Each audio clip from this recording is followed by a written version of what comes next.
मंगेतर से बातचीत करना, मिलना जुलना कैसा है। मंगेतर से फोन पे बातचीत करना, मिलना जुलना और उठना बैठना कैसा है, जबकि दोनों रिश्तेदार भी हों। मुमताज अहमद मस्तूम बलूचिस्तान से। जी बिल्कुल जायज नहीं है, मंगेतर का मतलब बीवी नहीं होता। हाँ, इतनी बात किसी अजनबी जगह आपकी कहीं मंगनी हो गई है या बात तय हो गई है, तो मंगनी की रस्म इस्लाम में है ही नहीं। खैर कहीं बात तय हो गई तो इतनी बात करने की गुंजाइश है कि जिससे आप अजनबी लोगों में शादी होती पता ही नहीं होता कि कौन है, क्या है, उसका मिजाज क्या है। तो कोई ज़रूरी बात करनी हो तो फ़ोन पे इस हद तक बात की जा सकती है जिससे इतना उसको समझ लिया जाए कि भाई इसकी तरजीहात क्या है।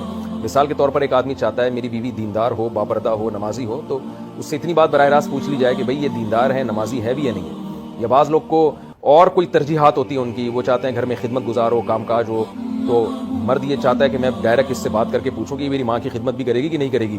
बाज़ लोगों की तरजीहात ही होती है भाई हमें ऐसी बीवी चाहिए जो हमारी माँ की खिदमत करे। लोग तो कह रहे हैं मैं इससे बराह रास्त पूछ लूँ, तो ऐसी कोई ज़रूरी बात हो तो उसकी